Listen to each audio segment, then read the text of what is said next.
Bonjour Marion. Quel est l'intérêt d'une démarche télécom pour une entreprise?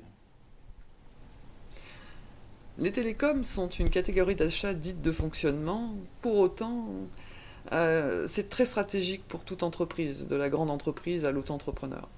Et ça le devient de plus en plus avec l'explosion des usages Internet.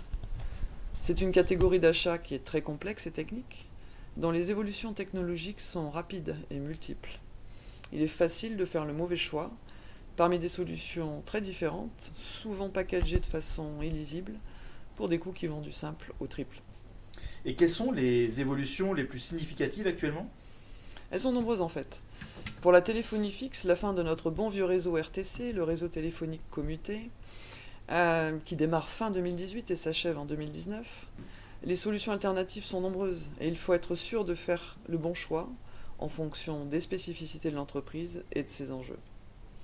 Pour les solutions Internet, la progression fulgurante des usages, dont la migration vers le cloud des données des entreprises et le succès grandissant des solutions logicielles de type SaaS, la question du passage à la fibre devient plus pressante, avec de vraies inégalités de disponibilité et de coûts en fonction de la localisation des entreprises. Pour les entreprises multisites, l'évolution des architectures VPN et l'arrivée de nouvelles technologies comme le SD-WAN multiplient les solutions possibles. Celles-ci doivent être analysées et choisies aussi au regard des enjeux spécifiques de chaque entreprise. Sur la téléphonie mobile enfin, le marché se stabilise dans l'attente de l'arrivée de la 5G.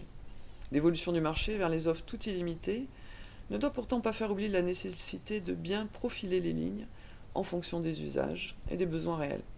Et comment s'y prendre? C'est une vraie opportunité de remettre à plat ces besoins et de rationaliser les architectures.